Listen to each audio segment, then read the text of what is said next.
ইসরায়েলের অবৈধ বসতি পরিকল্পনায় যুক্তরাজ্য সহ ২১ দেশের নিন্দা। অধিকৃত পশ্চিম তীরে আবারও নতুন ষড়যন্ত্র।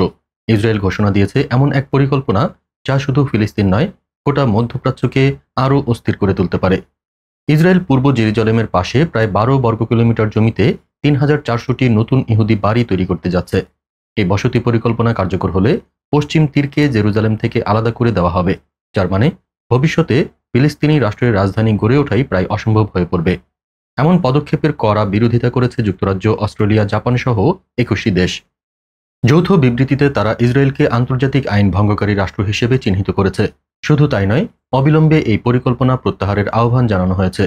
জাতিসংঘের মহাসচিব আন্তোনিও গুতেরেস থেকে শুরু করে ইউরোপীয় কমিশন সবাই সতর্ক করেছেন, এই অবৈধ বসতি কেবল সহিংসতা বাড়াবে, নিরাপত্তা ভেঙে দেবে আর অস্থিতিশীলতা ছড়িয়ে দেবে পুরো অঞ্চলে।